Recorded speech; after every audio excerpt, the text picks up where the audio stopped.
Thank you very much, and welcome back to Sky Sports News, and welcome to Lotus headquarters here in Enstone in Oxfordshire for what is a very special occasion. Indeed, for the staff here, it is perhaps the event of the year, because in just a few minutes' time, we will reveal the project they've been working on amid such secrecy for these past months. The new car for the 2013 season. As you can see, everyone's gathered around here in the race bay area of the factory itself. That's because we have had a little bit of drama here at Enstone earlier this evening. If I could just put it that our original venue, which was a marquee, developed something of an aerodynamic problem. It looked like it was going to blow away. But I think a big round of applause is due for everyone here for managing to build a new venue from scratch in just over 90 minutes. So a big hand for everyone here, if you can, for their efforts in getting this together. That is very well deserved. Now, this new car will represent two great but distinct Formula One traditions. Primarily the Enstone tradition, and the facility here is now entering into its 21st competitive season. But also the Lotus tradition, a name synonymous with innovation since the 1950s. Between the two of them, they've amassed 10 Formula One Constructors' Championships and 10 Formula One World Drivers' Championships, won by a roll call of absolute legends, from Jim Clark to Fernando Alonso by way of a certain Michael Schumacher. But I wonder if there'll be another Formula One World Champion here at Lotus next year. Certainly the name Kimi Räikkönen would sit very well on that list. Do the team feel they are capable of winning maybe the Drivers', maybe even the Constructors' Championships in 2013? Well, let's find out, because we have Eric Boulier, the team principal, and Gerard Lopez, the chairman of Lotus F1. Very good to see you, and a happy new year to you both. Maybe I'll throw that to you, Gerard, first of all. 2014 we know all about, new engines, big expense, but 2013, is this a year of compromise or a year when you can really go for it? I think there's never a compromise in Formula One, you know, so I think it's a year where everybody will still be shooting for getting the maximum out of their team. Same thing in our case. So our expectation is to do hopefully better than we did last year, which is quite a lofty expectation, but, you know, that's what we're shooting for. And you, Eric, I mean, based on what you achieved last year, how well placed are you to go and challenge, you know, for the Kimi with the Drivers, or maybe even the Constructors' Championship? What are the targets? Third place, I think you've said. Could you do better? We will try, definitely. I mean, third place is at least an achievement we would like to have next year. We obviously expect to build on the momentum from 2012, some stability in the regulations, both drivers, I think, more eager than ever, and obviously 500 people here at Enstone who delivered, I think, quite a nice car, and are really keen to do better than 2012. So obviously we will fight everything we can to be in top 3. I mean, the question last year was how competitive, how up for it would Kimi be? And I think he answered those questions quite emphatically. What does it say about the team's ambition that you got him here and you've kept him here as well? I mean, there seemed to be one or two other teams sniffing around him at the end of last season. Well, Kimi's back there, so He's here, all right. He's here. No, I think, I mean, he's... like everybody else here, I think people that are here feel pretty good about the team. There is a special Enstone culture, for sure. I'm not saying it's laid back is the wrong term, but for sure it's a very accepting culture of people with differences and people that handle certain things in a different way. But there's a common denominator to everybody, and that's racing.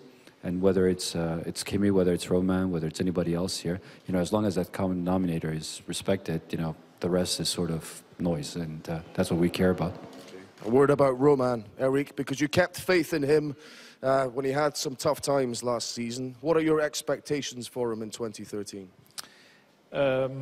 Obviously to not run like 2012, and no, more seriously, we keep faith in him. We believe he has the potential to deliver. He can qualify well, he can race well. He did it in the past, he won in every championship he entered, so there is no reason why he should not deliver as well in Formula One.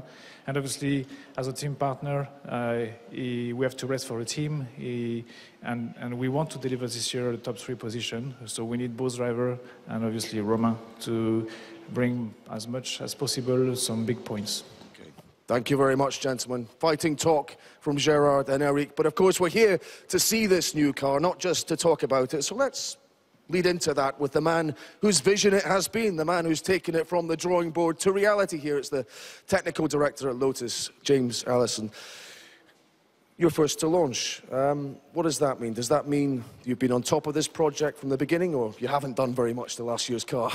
Well, I can assure you we've done a lot. There's been the whole team here working heart and soul on this thing for a long time. But first to launch is a nice thing. It gives us first opportunity to catch the attention of the media and have people excited about this project along with us.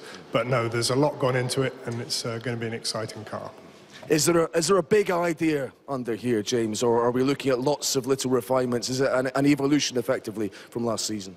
Well, the rules for 2013 are very, very similar to those for 2012. So you can expect a lot of family resemblance from a 2012 car. But as ever in F1, the devil is in the detail. And the detail of this car adds up to a significant amount of performance. So it's a mixture. There's some neat new ideas in there and a lot of pushing of the same sort of concepts as we've been working on for a few years. Okay, well, if you wait here for a moment, James, we can recreate the lovely scene from the Bond films where Q introduces the new car to 007. I'm casting you in that role, but here at Enstone, of course, we have two men licensed to thrill in the new Lotus. A flying Frenchman who in his first full season in Formula 1 achieved a hat-trick of podiums, and a famous Finn who in his comeback here was 7 times on the podium and of course won the Abu Dhabi Grand Prix. Ladies and gentlemen, put your hands together for Romain Grosjean and the 2007 Formula 1 World Drivers' Champion, Kimi Räikkönen.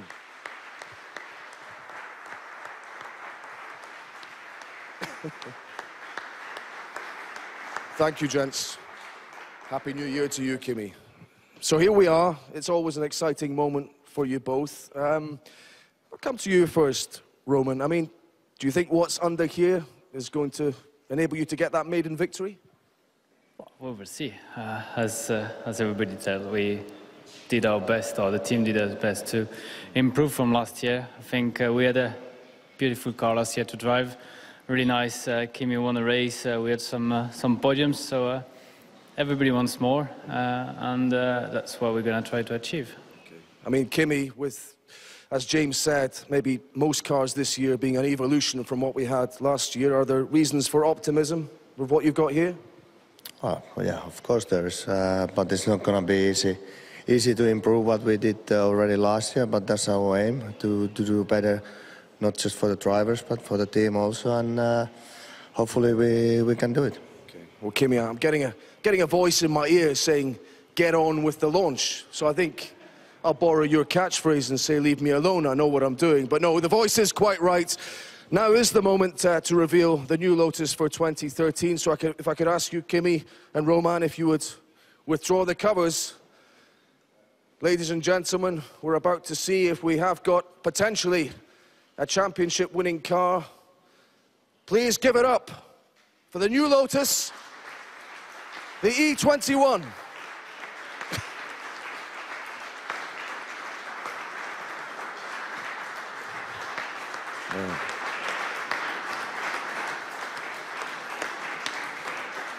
Well, it's a lovely looking car. I'll just get round to the side of you here. We hear a lot these days about drivers having a lot of input in the design of these F1 cars. Kimi, were you pen and paper over the Christmas break, scribbling down ideas or not? No, it's for them to do it, and we try to do the best that we can in the races then after, and we have all the trust in the people that made the last year's car and made this one.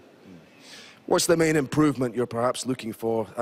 Qualifying pace, I suppose, was something you're trying to develop over the course of the year. Has that been a priority, do you sense, in how things have developed? Yeah, I mean, we try to improve on all the areas, and for sure if you can qualify more higher up, it will give you a much better chance to win more races, and it makes your life much easier in the race days. But I mean, it's the whole package that they've been trying to make it faster, and hopefully manage to do that. Yeah. What about you, Roman? A lot to reflect on from last season. A very solid end to this season from you. Can you maintain the highs you have and avoid some of the lows you have, if I could put it that way? Well, I will have anyhow, so I think it's clear for everybody that we had a good qualifying speed and too much incidents, so that's what I'm going to try to work on. I'm confident, well, hopefully the car will be good, and I know the guys, as I said, work very hard. It looks very nice, which is already a good starting point. And then, yeah, we will try to make it as good as we can and try to improve myself every time I jump in the car. What about the opposition this year? You've finished ahead of Mercedes in the Constructors last season. Lewis Hamilton has gone there. Does that make them significantly more formidable or not? Well, I'm sure they've been working very hard during the winter. Everybody did. It's difficult to draw a clear classification before the qualifying in Melbourne. We had a good surprise last year. Hopefully it's going to be the case again this year. Okay. Gentlemen, I wonder if we could just come and have a look at the front of the car, because viewers will be interested to see that we still have this bump on the nose for a start. I wonder if James can explain this, because teams were allowed to make a cosmetic change if they wanted to smooth that out. Why haven't you done that? Well, we have not done it yet because the cosmetic panel would weigh a few grams, and with a Formula 1 car, putting a few grams on that you don't need to is really anathema to us.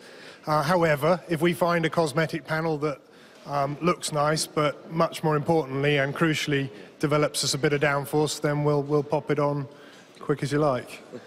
Fair enough. Kimi, what about the DRS? There's some comments from you about how those rules changed this season, and you can only use it in the DRS zone in qualifying. Does that bring potentially the Red Bulls a little bit closer to you? What kind of difference might that make? It's the same for everybody, so I don't really think it's going to change a lot, the running order. But I think it's a smart thing, because in the end, as long as the rules are the same for all, it's not going to change a lot, and it's the same like in the race now, so I think it's fine. What about you as a driver coming into this season now, as opposed to last season when you'd had the years off, and here you come from having been third in the championship? Is that a big advantage for you? We all start from the same 0 point, and it should be a bit more easy because I know the people knows me now, and it's more easy to go to the first race for sure.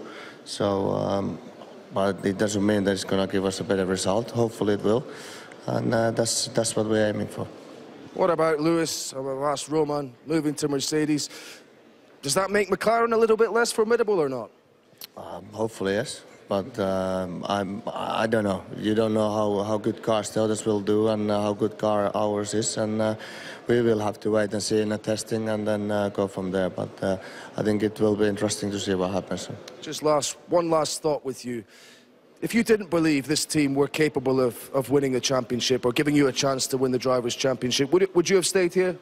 Well, we had a contract, and I'm being very happy with all the people and with the team. So I don't really see the point to go anywhere else. But I mean, I had a great year. Of course, we want to achieve better results this year, but as a team, and I mean, like I said, if you're happy somewhere, well, I don't really see a point to go anywhere else. Okay. Final word for you, Roman. You qualified very well in Australia last year. You must head there with high hopes. Well, I like the track there. It's the first race of the season, but first of all, we have the winter testing where we really want to tell a lot of things. I think some updates coming before the first race, hopefully, and yeah, then we will hopefully get a good qualifying result in Melbourne, then much better result in the race, and then being consistent in the points. That's what I want, going out of the cars often as I can, saying that I did the job and I did my best. We'll finish on that positive thought. Thank you very much, Roman. Thank you very much, Kimi, and thank you, James, as well. And thank you very much for having us here, Lotus. It's been a pleasure and a privilege launching this car with you live on Sky Sports News. We wish you all the very best in 2013 with it. Of course, you have won the first race of the season in a sense. You're the first of the teams to get your new car out from under the wraps. Will it continue to be a front runner when the real action begins? We don't have very much longer to wait to find out.